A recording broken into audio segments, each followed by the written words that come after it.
Hi friends, പുതിയൊരു വീഡിയോയിലേക്ക് എല്ലാവർക്കും സ്വാഗതം. ഇന്നത്തെ ടോപ്പിക്ക് അക്ഷരമുറ്റം ക്വിസ്. 1000 കൊക്കുകളും ഒരു ശാന്തിപ്രാവും എന്ന ബാലസാഹിത്യ കൃതിയുടെ രചയിതാവ് ആരാണ്? ഉത്തരം എസ് ശിവദാസ്. 2024 ഒളിമ്പിക്സിന്റെ വേദി എവിടെയായിരുന്നു? ഉത്തരം ഫ്രാൻസിലെ പാരീസിലായിരുന്നു 2024 ഒളിമ്പിക്സിന്റെ വേദി. 1937 ഗാന്ധിജി അവസാനമായി കേരളം സന്ദർശിച്ചത്. ഏത് സംഭവവുമായി ബന്ധപ്പെട്ടായിരുന്നു ഗാന്ധിജിയുടെ ആ സന്ദർശനം? ഉത്തരം ക്ഷേത്രപ്രവേശന വിളംബരം. ഇന്ത്യയിൽ ആദ്യമായി സംഘടിപ്പിക്കുന്ന സ്കൂൾ ഒളിമ്പിക്സിന്റെ വേദിയാകുന്നത് എവിടെയാണ്? ഉത്തരം കൊച്ചിയാണ് ആദ്യ സ്കൂൾ ഒളിമ്പിക്സിന്റെ വേദി.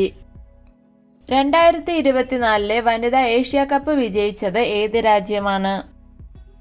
ഉത്തരം ശ്രീലങ്കയാണ് 2024 വനിതാ ഏഷ്യ കപ്പ് വിജയി. അന്താരാഷ്ട്ര കടുവാ ദിനമായി ആചരിക്കുന്നത് എന്നാണ്? ഉത്തരം ജൂലൈ 29 അന്താരാഷ്ട്ര കടുവാ ദിനമായി ആചരിക്കുന്നത്. പാരീസ് ഒളിമ്പിക്സിന്റെ സമാപന ചടങ്ങിൽ ഇന്ത്യയുടെ പതാക ഉയർത്തിയത് ആരാണ്? ഉത്തരം മനു ബേക്കർ ആണ് ഒളിമ്പിക്സിന്റെ സമാപന ചടങ്ങിൽ ഇന്ത്യയുടെ പതാക ഉയർത്തിയത്. 2024 പാരീസ് ഒളിമ്പിക്സിന്റെ ഉദ്ഘാടന ചടങ്ങിൽ ഇന്ത്യയുടെ പതാക ഉയർത്തിയത് ആരായിരുന്നു? ഉത്തരം ശരത് കമലും PV സിന്ധുവുമാണ് ഉദ്ഘാടന ചടങ്ങിൽ ഇന്ത്യയുടെ പതാക ഉയർത്തിയത്. 2025 ഏഷ്യ കപ്പ് ക്രിക്കറ്റിന്റെ വേദി എവിടെയാണ്? ഉത്തരം ഇന്ത്യ. 2024 ജൂലൈയിൽ ജപ്പാന്റെ തലസ്ഥാനമായ ടോക്കിയോയിൽ മഹാത്മാഗാന്ധിയുടെ പ്രതിമ അനാച്ഛാദനം ചെയ്തത് ആരാണ്? ഉത്തരം എസ് ജയശങ്കർ. ബഹിരാകാശത്ത് മനുഷ്യനെ അയക്കാനുള്ള ഇന്ത്യയുടെ സ്വന്തം പദ്ധതിയുടെ പേരെന്താണ്? ഉത്തരം ഗഗൻയാൻ പദ്ധതിയാണ് ബഹിരാകാശത്ത് മനുഷ്യനെ അയക്കുന്ന ഇന്ത്യയുടെ സ്വന്തം പദ്ധതി. ഗഗൻയാൻ പദ്ധതിയിലൂടെ ബഹിരാകാശത്ത് പോകാൻ തീരുമാനിച്ച ഇന്ത്യക്കാർ കുറഞ്ഞത് എത്ര മണിക്കൂറെങ്കിലും പരിചയമുള്ള പൈലറ്റുമാർ ആയിരിക്കണം? ഉത്തരം 1000 മണിക്കൂർ ഫ്ലൈ ചെയ്തിട്ടുള്ള പൈലറ്റുമാരായിരിക്കണം. ഇന്ത്യയിൽ നിന്ന് ബഹിരാകാശ യാത്ര നടത്താൻ തീരുമാനിച്ചവർക്ക് വേണ്ട കുറഞ്ഞ പ്രായപരിധി എത്രയാണ്? ഉത്തരം ഏറ്റവും കുറഞ്ഞ പ്രായപരിധി 39 വയസ്സ്. ഏതൊക്കെ രാജ്യങ്ങളാണ് മനുഷ്യനെ ബഹിരാകാശത്ത് എത്തിച്ചത്? ഉത്തരം റഷ്യ, US, ചൈന എന്നീ രാജ്യങ്ങൾ മനുഷ്യനെ ബഹിരാകാശത്ത് എത്തിച്ചിട്ടുണ്ട്. ഞാൻ മരണമായി കഴിഞ്ഞു, ലോകം നശിപ്പിച്ചവൻ. ഇത് ആരുടെ വാക്കുകളാണ്? ഉത്തരം ഞാൻ മരണമായി കഴിഞ്ഞു, ലോകം നശിപ്പിച്ചവൻ. ഇത് ഓപ്പൺഹൈമറിന്റെ വാക്കുകളാണ്. 2024 T20 ക്രിക്കറ്റ് ലോകകപ്പ് കിരീടം നേടിയത് ആരാണ്? ഉത്തരം ഇന്ത്യ. ഇന്ത്യയിൽ ഉപഭോക്തൃ സംരക്ഷണ നിയമം നിലവിൽ വന്നത് എന്നാണ്? ഉത്തരം 1986 ഇന്ത്യയിൽ ഉപഭോക്തൃ സംരക്ഷണ നിയമം നിലവിൽ വന്നത്. ഗഗൻയാൻ പദ്ധതിയിലൂടെ ബഹിരാകാശത്ത് പോകുന്ന ഇന്ത്യക്കാർ ആരൊക്കെയാണ്? ഉത്തരം പ്രശാന്ത് ബാലകൃഷ്ണൻ നായർ, അജിത് കൃഷ്ണൻ, അങ്കദ് പ്രതാപ്, ശുഭുംശു ശുക്ല. ഹിരോഷിമ എന്ന പുസ്തകത്തിന്റെ രചയിതാവ് ആരാണ്? ഉത്തരം ജോൺ ഹെർസിയുടെ പുസ്തകമാണ് ഹിരോഷിമ. തീ കത്താൻ ആവശ്യമായ വാതകം ഏതാണ്? ഉത്തരം ഓക്സിജൻ ആണ് തീ കത്താൻ ആവശ്യമായ വാതകം. മനുഷ്യനിലെ സന്തോഷവും സങ്കടവും നിയന്ത്രിക്കുന്നത് ഏത് രാസവസ്തുവാണ്?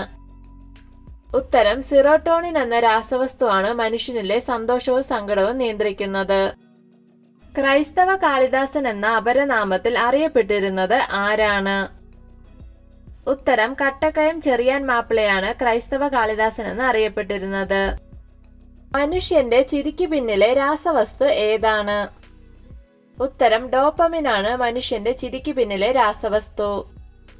മനുഷ്യനിൽ ദേഷ്യം വരാൻ കാരണമാകുന്ന രാസവസ്തു ഏതാണ്? ഉത്തരം എപ്പിനെഫ്രിൻ.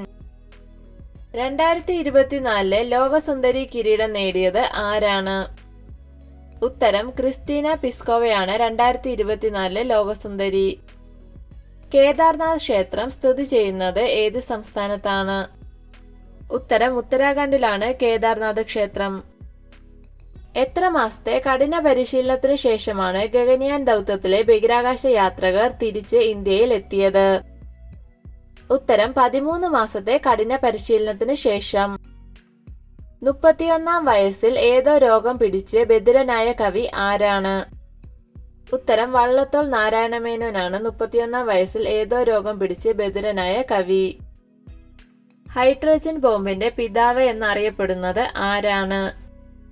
ഉത്തരം എഡ്വേർഡ് ടെല്ലർ ആണ് ഹൈഡ്രജൻ ബോംബിന്റെ പിതാവ്. ടോൾസ്റ്റോയ് ഫാം ഏത് നഗരത്തിലാണ് സ്ഥിതി ചെയ്യുന്നത്?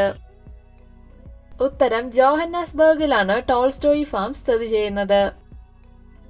ഖണ്ഡകാവ്യങ്ങളുടെ കർത്താവ് എന്ന് അറിയപ്പെടുന്ന മലയാള കവി ആരാണ്?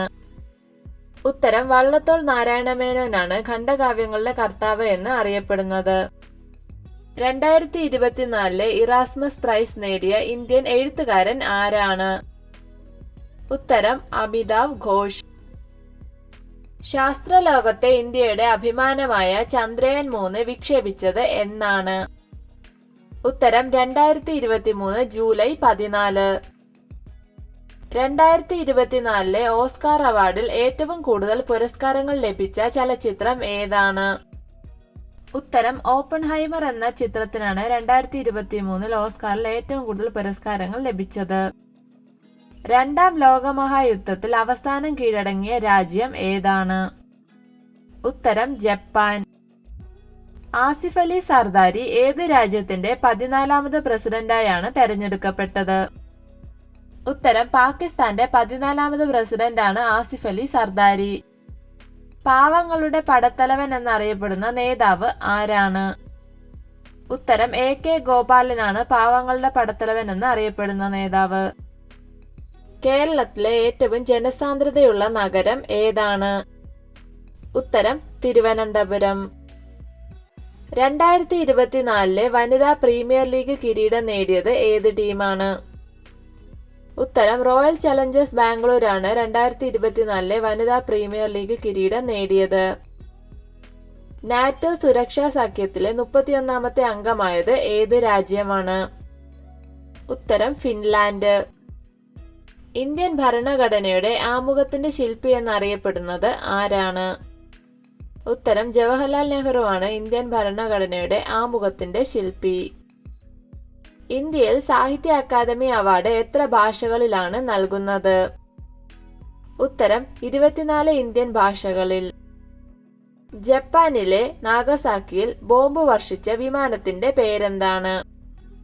ഉത്തരം ബോസ്കർ എന്ന വിമാനമാണ് ജപ്പാനിലെ നാഗസാക്കിയിൽ ബോംബ് വർഷിച്ചത്. വീഡിയോ ഇഷ്ടമായ ലൈക്ക് ചെയ്യൂ. നിങ്ങളുടെ അഭിപ്രായങ്ങളും നിർദ്ദേശങ്ങളും കമന്റായി രേഖപ്പെടുത്തൂ. കൂടുതൽ വീഡിയോകൾക്കായി ചാനൽ സബ്സ്ക്രൈബ് ചെയ്യൂ. Thank you for watching my videos.